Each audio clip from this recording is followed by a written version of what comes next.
안녕하세요. 저는 경남 창원에 살고 있는 35살 여자예요.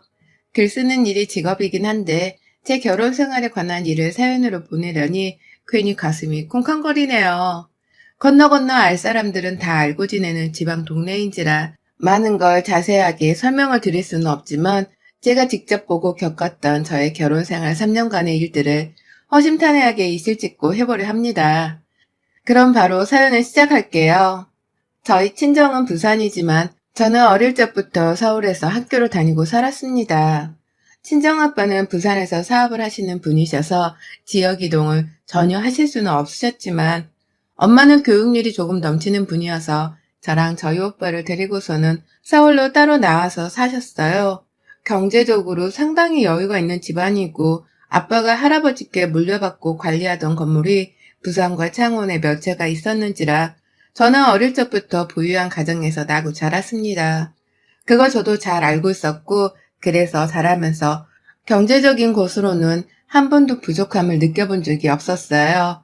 어디 나가서도 저희 집안 재력이 그리 빠지는 편은 아니었고요. 다만 주변에서 어울려 지내던 친구들이 모두 다 부유한 편이어서 저희 집안의 재력을 굳이 자랑하거나 내세울 일이 전혀 없었고요. 서울에 오고 나서도 제가 사립초등학교에 들어가고 쭉 고등학교까지 특목고로 나온 덕분에 비슷한 환경의 친구들을 많이 만나서 자랑은 할 일이 없었습니다. 제 성격 자체가 그런 걸로 누구 앞에서 돈 자랑을 할 위인도 못 되었고요. 굳이 어떤 마음으로 살았냐고 물으신다면 나는 부족함 없이 사는 편이니까 부모님께 충분히 감사해 하면서 살자는 생각뿐이었던 것 같아요. 그렇게 살다가 대학도 자연스럽게 서울로 진학을 했고요. 대학교 2학년 때였나 잠깐 호주의 한 도시로 교환학생을 간 적이 있었습니다. 그냥 주변의 친구들이 다 한 번은 어학연수를 가길래 저도 가보고 싶다는 생각이 들어서 교환학생을 신청했는데 덜컥 합격을 해버렸더라고요. 그렇게 떠났던 1년간의 교환학생 기간 중에서 다른 학교에서 온 한국 사람들도 많이 만나 교류를 했었고요. 그러다가 제가 결혼을 해서 살게 된 저희 남편을 만났어요. 남편은 당시 스펙에 허우적대며 쫓기듯 어학연수로 온 케이스였고, 그래서 다른 교환학생들과는 달리 잘 어울리지도 않고 늘 공부만 하던 사람이었죠.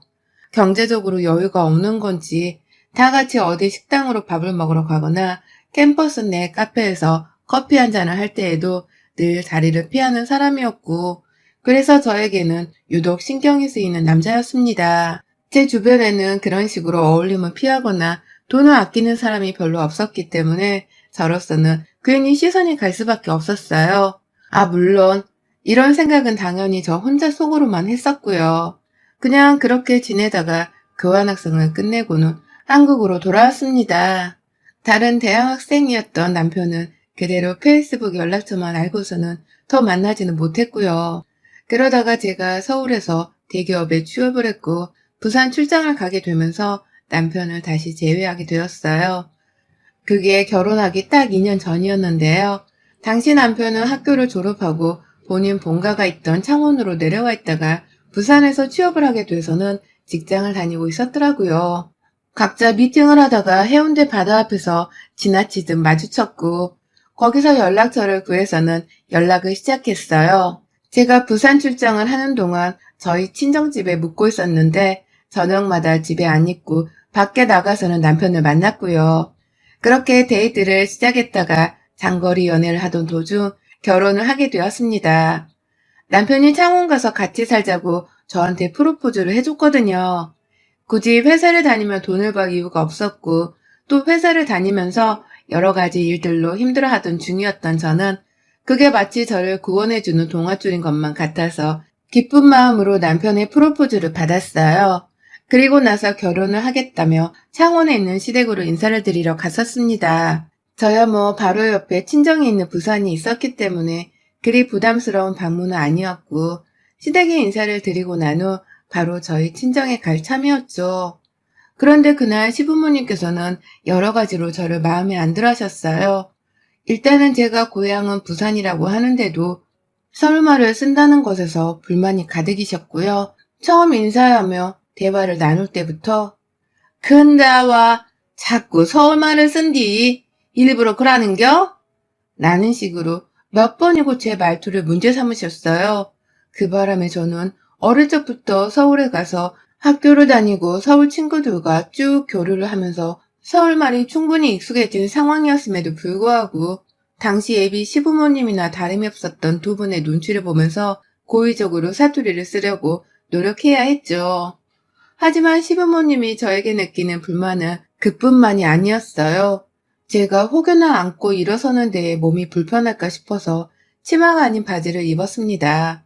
그런데 시부모님께 인사를 드리러 오는 자리에 치마가 아니라 바지를 입고 왔다면서 시아버지가 입이 삐쭉 나오셔서는 제 옷을 지적하더라고요. 막 서울말을 쓴다고 눈치를 받은 후에 옷 지적까지 받고 나니 멘탈이 나가는 심정이었습니다. 그냥 이분들은 내가 마음에 안 드시는 분들이구나 싶어서 이 결혼이 성사되지 못할 것이라는 불안한 예감이 들었고요. 그래서 거의 체념을 하다시피 어떻게든 표정 관리를 하고서는 밥까지 먹곤 마음을 비운 채 시댁을 나섰어요. 친정으로 가야 하는데 도저히 이 기분으로는 집에 못 들어갈 것 같아서 집 근처에 있는 호텔에서 하루를 묵었고 침대에 들어 누워서는 남편한테 얼마나 시부모님의 눈치를 살펴 물었는지 모릅니다. 다들 나를 마음에 안 들어하는 것 같은데 어떡하냐며 우리 그냥 헤어져야 하는 거냐면서 아주 눈물겨운 연락을 주고받았었네요. 하지만 예상외로 시부모님께서는 바로 저와의 결혼을 허락해 주셨어요. 저를 며느리로 받아주기로 하신 겁니다. 남편이 뭐라 말했는지는 모르겠지만 저를 마음에 안 들어하던 태도와는 달리 바로 결혼을 하라면서 재촉을 하듯 허락의 연락을 주셨고요. 그 바람에 저는 뛸 듯이 기뻐라 하면서 결혼을 진행했어요. 나를 한 번쯤 그렇게 무시를 하고 마음에 안 들어하는 티를 낸 사람들이니까 결혼에 대해서 다시 한번 생각을 해봤어야 하는 건데요. 그냥 아무 철딱서니가 없어서는 허락을 하겠다고 하는 시부모님의 말씀을 넙죽 받아들인 겁니다. 그래서는 앞뒤 가리지도 않고 결혼 준비를 하고 저를 따라서 저희 부모님까지도 신이 나서는 딸이 결혼한다며 막 상견례도 하고 결혼 준비도 했습니다. 그때부터 솔직히 이상한 조짐들이 여럿 있었거든요. 상견례는 보통 두 집안의 가운데 지점에서 하거나 식당 가까이에 있는 집안에서 대접을 하거나 한다고 하던데 저희 시부모님께서는 저희 부모님이 창호까지 직접 방문을 하셨음에도 불구하고 식당 예약도 하지를 않으셨고 또 계산도 하지를 않으셨어요. 말 그대로 먼 길을 찾아간 저희 부모님이 하나부터 열까지 다 준비하고 계산을 한 것이었죠. 뭐 저희 부모님이 돈을 아끼는 분들은 아니셨는지라 큰 문제는 아니었지만 엄마가 그러시더라고요. 시부모님이 너무 성의가 없는 것이 마음에 걸린다고 말이죠. 그리고 그 걱정은 결혼식 날까지 이어졌습니다. 저희 남편이 제 친정이 잘 산다는 것을 아버지가 사업을 하시고 건물도 창원에까지 몇 채를 가지고 있다는 것을 분명 말한 듯 보였어요. 그렇지 않고서는 그 엄청난 애물과 예단을 요구할 수가 없었을 테니까요. 저희 시댁은 정말 평범하다 못해 오히려 노후 준비는 제대로 되어 계실까 싶은 만큼 금전적 여유가 없어 보이는 집안이었는데요. 어디서 돈독이 들어서는 애물을 거의 1억 정도의 규모로 요구를 하더라고요. 그럴 만한 깡도 없고 그만한 돈을 써본 적도 없어 보이는 분들이 말입니다. 그래서 혹하는 마음에 남편한테 물어봤어요. 이 정도 돈은 충분히 쓸 수 있지만 시부모님이 어째서 이렇게 큰 돈을 나한테 요구할 생각을 하셨을까? 라고 말이죠. 그러자 남편은 모른 척을 하면서 그냥 애물에다는 그런 식으로 주고받는 거 아니야? 라면서 말을 했고요. 그런 식으로 말한 남편은 끝끝내 집 하나도 준비해보지를 않았답니다.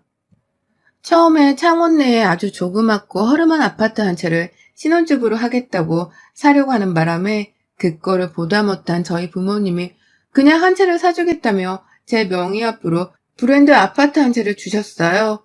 결국 상견례부터 시작해서 결혼식과 신혼집 그리고 예물 예단까지 저희 부모님이 쓴 돈이 10중에 9였죠. 그런데 결혼을 하고 나니 본격적인 지옥문이 열리기 시작하더라고요. 저를 탐탁찮아 하셨지만 결혼은 허락하셨기에 절 결국 마음에 들어 하신 거라는 생각을 했는데요. 결혼을 해보니 이건 뭐 너무 대놓고 제 집안의 배경을 보고서 결혼 허락을 시키신 것이더라고요. 너무 대놓고 저희 집안을 통해 금전적인 도움을 얻으려고 하는 바람에 제가 다 부모님을 보기가 창피하고 죄스러울 지경이었답니다. 일단 저희 시어머니는 그 많은 금액의 예단을 받아가 놓으시고서는 정말 입을 싹 다문 채로 저희 부모님을 한 번 초대도 안 하시고 또 선물 한 번을 사주신 적도 없으시거든요. 뭐 거기까지는 제가 모르시기 때문에 그럴 수 있다고 이해를 할 수는 있는데요. 어쩌다가 부산 얘기가 나오면 나도 가까이 살지만 부산은 제대로 놀러 가본 적이 없어. 누가 거기 살면 딱 놀러도 가게 해주고 하면 좋을 텐데. 라는 말을 자주 하셨어요. 우리 부모님이 호텔이나 관광 같은 걸 다 알아서 조율해 주실 거라고 생각을 하고서는 부모님께 말해보라는 말씀도 직접 하기도 하셨죠. 그래서 실제로 저희 부모님이 시부모님을 위해서 직접 부산에 있는 5성급 호텔까지 예약을 해주시고는 실제 부산시티 투어도 잡아서는 여행을 시켜드렸답니다. 단순히 옷을 사고 싶다면서 창원에서 뜬금없이 부산에 가서는 저희 엄마한테 직접 연락을 하신 적도 있었고요. 그렇게 우리 엄마를 백화점으로 불러서는 저희 엄마가 직접 시어머니 쇼핑한 옷을 계산까지 해주기도 하셨어요. 어머님이 카드를 안 들고 왔다는 뻔한 거짓말을 시전하신 바람에 엄마가 속으로 엄청나게 욕을 하면서 대신 계산을 해주셨다고 해요. 차마 사돈한테 돈을 갚으라는 말은 못하겠어서 그냥 선물이라며 그 옷을 다 그냥 공짜로 드렸다고 하고요. 그래도 차라리 시어머니는 시아버지에 비해서 양반이셨습니다. 시어머니는 저한테 최소한 직접적인 욕이나 흉을 보면서 마음을 힘들게 하지는 않으셨으니까요. 하지만 시아버지는 그 정도가 정말 사뭇 다르셨어요. 제가 며느리인 건지 아니면 이 집안에 종년으로 들어온 건지를 모를 만큼의 헷갈리는 태도를 보이시며 저를 업신여기셨죠.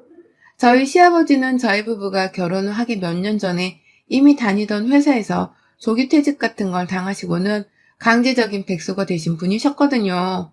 그런데 아버님은 제가 들어온 후부터 마치 돈줄을 쥐인 듯이 저를 다루셨어요. 서울말 쓰고 치마를 안 입고 왔다며 상견례 자리 때 저를 업신여기더니 결혼하고 나서는 사투리와 치마에 더욱 환장을 한 채로 저에게 지적을 하셨어요. 내가 서울말 쓰지 말라니까 몇 번을 더 말해야 하냐? 라고 하면서 말끝마다 제 어투를 지적하셨고 무의식 중에 제가 몇 번 더 서울말을 쓰면 기분이 이상하다면서 밥숟가락을 내팽개치고 방으로 휙 들어가 버린 적도 있으셨어요. 제가 사는 아파트는 시댁이랑 그리 멀지가 않은데 시부모님이 자주 저를 집으로 불러내신 바람에 제 차를 끌고서 자주 찾아뵈었거든요.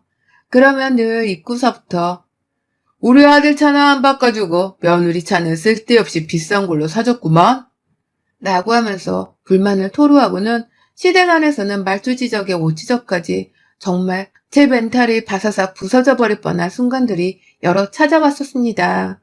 치마를 입는 것에 왜 그렇게 열을 올리는지는 모르겠지만 하도 저한테 치마를 입으라고 당부를 하시고 또 바지만 입으면 삐진 표정을 지으시는 바람에 제가 변태신가 싶어서 불쾌함을 보인 적도 있었어요. 아버님, 저 며느리예요. 어디 TV 나오는 사람 아니고요. 바지를 입는 게 뭐 어떻다고 자꾸 치마치마 거리세요? 요즘 세상이 어떤 세상인데 라고 말입니다. 근데 저 그날 거의 시댁에서 쫓겨날 뻔했어요. 시아버지 말에 대꾸를 했다면서 시아버지뿐만 아니라 옆에서 듣고 있던 시어머니까지 나서서는 저한테 버르장머리가 없다고 쌍욕을 퍼붓는 바람에 제가 눈물 콧물까지 아주 쏙 빼놓고서는 죄송하다고 사과를 드린 후에야 겨우 진정을 시켜드릴 수 있었습니다. 이게 참 이런 꼴을 당했으면 그냥 이혼을 해서라도 이 더러운 집구석에서 발을 떼는 게 정상이었는데요. 그게 맘처럼 쉽지가 않더라고요. 제가 살면서 이런 꼴을 당하는 게 생전 처음이기도 했고 그래서 저는 제가 정말 무언가를 잘못하고 있었기 때문에 시부모님이 이리 동시다발적으로 저를 미워하신다고 생각을 했어요. 제 편이어야 할 남편도 우리 부모님이 그러시는 데는 다 이유가 있지 않을까? 그냥 당신이 맞춰드리면 되는데 노인네들 이겨먹겠다고 이 난리를 키우는 거 아니겠어? 라면서 이게 다 은근히 저 때문이라고 말을 했어요. 그러니 저는 정말로 이 사소한 일들이 다 저 하나 때문에 일어나는 건 줄 알고서 시부모님께 더 잘해드리려고 노력을 했죠. 제가 잘하면 더 이상 싸움이 일어나지 않을지도 모른다고 생각을 했기 때문에 말입니다. 하지만 이런 저의 방관 비슷한 자세는 시부모님을 더욱 기고만장하게 만들었어요. 시어머니의 경우는 부산에 무턱대고 찾아가서 우리 부모님 돈을 쓰거나 빌리려고 하실 때 저희 부모님이 약속이 있다는 핑계를 대면서 충분히 만남을 피하거나 미룰 수가 있었습니다. 엄마도 슬슬 시어머니에 대해서 짜증이 나는 건지 시어머니가 연락이 오면 알아서 먼저 연락을 피하거나 무시를 하면서 최대한 저 없이 만나는 일을 만들지 않으려고 하셨죠. 하지만 그래서였는지 모르겠지만 최근 들어 시댁에 갈 때마다 시부모님이 집에 온 저를 더욱 닥달해대려 하는 게 느껴졌어요. 이를테면 집에 온 제가 그냥 마음에 안 들고 꼴 보기 싫다고 하면서 신경질을 부리는 게 그 예시였죠. 시어머니는 니네 엄마가 요즘 통 내 연락도 안 받고 부산에 가려고 해도 전화를 받지 않으시니 내가 갈 일이 없어. 아이고 심심해 죽을락 한다. 라고 하면서 부산을 못 가는 게 다 우리 엄마 때문이라는 이상한 논리의 말씀을 펼치셨고요. 그러면 시아버지는 가만히 듣고 있다가 돈 세느라 바쁜가 보지. 라고 하면서 은근히 우리 부모님을 빚고 오셨답니다. 돈이 많은 집안이라서 만나기도 힘든 거라며 우리 같은 사람들이랑은 어울리기도 싫은가 보지. 하여튼 있는 것들이 더해. 이래서 사람은 돈만 보고서 들이면 안 되는 건데. 라고도 말씀을 하셨어요. 은연중에 저를 돈만 보고서 이 집안의 며느리로 들였다는 걸 아주 당당하게 저를 혼내듯이 말씀하시더라고요. 그 말을 듣는 저는 내 부모님을 욕하고 있는 시부모님하고서 맞짱이라도 떠야 하는 건가 싶어서 속에서 막 없던 폭력과 폭언에 대한 욕구가 밀려 올라왔습니다. 이혼을 하고 말겠다는 결심을 하면서 매번 겨우 참아 넘겼어요. 오늘은 기필코 이혼 도장을 찍어야지 라는 생각으로 시댁을 빠져나오곤 했는데 늘 실천을 하지는 못했습니다. 내 인생에 이혼이라니 그건 너무 절망적이고 또 수치스러운 것이라 생각을 하고서는 차마 실행을 못한 것이었어요. 그러던 중 이런 바보스러운 저를 제대로 각성시켜주는 일이 일어났습니다. 시댁에서 저를 부르길래 혼자 차를 끌고 찾아갔던 날 시아버지가 또다시 저를 뭐 하나 흠집내고 싶었는지 제 바지를 보자마자 한 소리를 하더라고요. 먼저 시어머니가 저를 보고는 저거 시아버지한테 또 혼이 나갔네 라면서 한숨을 푹 쉬셨고요. 그들을 이어서 바로 시아버지가 나타나서는 아유 며느리란 애가 다리를 훤히 보이긴커녕 허구한 날 바지만 쳐입었사니 볼 재미가 없어 라고 하신 겁니다. 그 말이 너무 충격이었고 이건 뭐 마치 성희롱과도 다름이 없다고 생각을 했습니다. 부부가 쌍으로 이런 소리를 아무렇지 않게 하면서 며느리를 혼내고 있다는 게 너무 실망스러웠고요. 그래서 당장 아버님께 말을 취소해달라고 눈에 쌍심지를 켜고 말했어요. 그 말은 분명 토가 넘으신 것 같으니 사과해주세요. 제가 아버님 아들 와이프지 아버님 첩이 아니잖아요? 무슨 말씀을 그렇게 더럽게 하세요? 다리를 내 보이라니요. 제가 무슨 아버님 기쁨조예요? 라고 말이죠. 그러자 시아버지는 혼자 고상한 척은 다 하면서 노발대발하대요. 내가 언제 니를 기쁨조라 했냐. 젊은 년이 다리를 훤히 안 보이고 다니니 답답해서 한 소리지. 그걸 기쁨조락하면 억하냐? 이게 시아버지 놀려먹을락 하네. 라고 하면서 자기 말을 처음엔 막 부정을 하다가 나중에는 결국 화가 도무지 안 풀렸는지 이실직고하며 소리치더라고요. 우리 집에 몸종으로 들어온 년이 쓰지 말란 서울말을 꾸역꾸역 써대질 않나? 바지는 꾸역꾸역 쳐입고 오질 않나? 에라이 확 세리삐라 뒤져뿌라!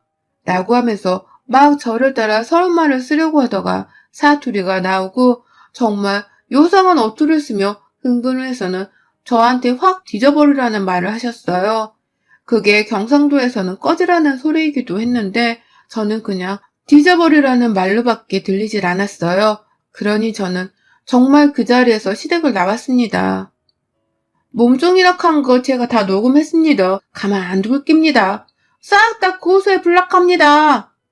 라고 하면서 저도 홧김에 사투리를 쓰면서 제대로 시아버지랑 시어머니께 고성을 질렀고요. 그 길로 집에 와서는 저희 부모님께 싹 다 일러바쳤어요. 시아버지한테 들은 수치스러운 말들, 시어머니의 시집살이와 언성, 그리고 우리 집을 깔보던 그 말들까지 싹 다요. 그러니 저희 친정 부모님은 바로 집안을 들고 일어서셨어요. 변호사 고용하고 하나라도 모자라 둘을 끼고서는 시집을 몰살시키겠다며 지금 눈에서 레이저가 나오는 지경에까지 빡쳐버리고 마셨습니다. 바로 시댁에 고소장을 접수해 보냈고 저희 엄마는 부산에 와서 시어머니가 쓴 쇼핑값까지 다 물어내라고 영수증까지 모아둔 걸 청구하셨더라고요. 뭐 당연히 저는 이혼한다고 위자료 청구 소송을 걸었고 그간 녹음해둔 게 하나도 없어서 증거할 것이 없었으나 어떻게든 꼬리를 잡겠다면서 그간 시부모님이 핸드폰으로 집에 오라고 저를 부른 거, 용돈 달라 한 거, 부산 가야 한다며 우리 부모님 카드를 쓰려고 연락한 거 등등 정말 싸그리 내역이란 내역은 다 떼다가 증거로 제출을 했고요. 천만 다행히도 저희 엄마가 시어머니 연락을 한창 안 받으실 때 시어머니가 혼자 열불이 나서는 저한테 문자를 보낸 게 있더라고요. 우리 엄마를 욕보이면서 귀가 먹어서 전화를 안 받는 거냐 소리를 하면서 화를 낸 게 있었는데 그것도 제출을 했어요. 우리 부모님을 모욕한 죗값을 치러주게 하겠다면서 말입니다. 그와 동시에 제 창원집에서 남편 집을 다 빼서는 시댁으로 보내버리고 현관 비밀번호까지 바꾸고서는 제가 부산으로 갔습니다. 그런데 남편이 거의 울며 겨자 먹기로 부산까지 그 저녁에 와서는 저희 부모님 앞에서 무릎을 꿇더라고요. 한 번만 봐달라고 하면서 애원을 하더군요. 지가 중간에서 중재를 잘하며 저를 지켜줄 거라고 말만 씨부리는데 저희 부모님은 이미 마음이 훌쩍 떠난 상태였고요. 저도 남편에게는 잔정이 다 떨어진 때였습니다. 잘할 거면 진작 잘하고 살았어야지. 왜 그간 아무 짓도 안 하고서 지네 부모가 진상을 부른데도 방관하고 있었는지. 저는 반성이나 하고 살라면서 남편에게 정식으로 이혼을 요구했어요. 재산 분할이라고 할 것도 없이 저희 집에서 일방적으로 돈을 퍼주며 결혼한 것이 너무 속이 터지긴 하지만 더 늦기 전에 아이를 가지기 전에 빨리 이혼이라도 하고 새 출발을 하자는 마음으로 그렇게 저는 남편에게 완전한 끝을 통보하고는 저희 집에서 쫓아냈어요. 아주 영영 제 인생에서 말이죠. 며느리한테 입놀림 함부로 하는 것들 그리고 그런 부모를 방관하며 내버려두기만 한 남편. 그냥 제게는 다 한통속인 것만 같고 다들 우리 집 돈을 보고서 결혼을 하게 한 것만 같아서 사기를 당한 기분만 듭니다. 고소랑 위자료 말고는 복수할 것이 없어서 아쉬운 찰나였는데 아니 우리 아버지가 남편이 다니는 회사 사장님이랑 같은 지방 무슨 모임 회원이셨더라고요. 슬쩍 입김을 넣어서는 남편은 회사에서 잘라버리는 소유의 상태가 발생을 했고요. 시부모님이 잘못을 더 크게 하긴 했지만 저한테 한 짓거리가 너무 괘씸하고 가슴 아파서 어떻게든 더 복수를 해주고 싶다며 저희 아버지가 혼자서 상의도 없이 그렇게 만들어버리셨어요. 그 바람에 저희 시부모님은 그제야 이 일이 보통 일이 아니다 싶었는지 단체로 부산에 있는 저희 집까지 찾아오셨더군요.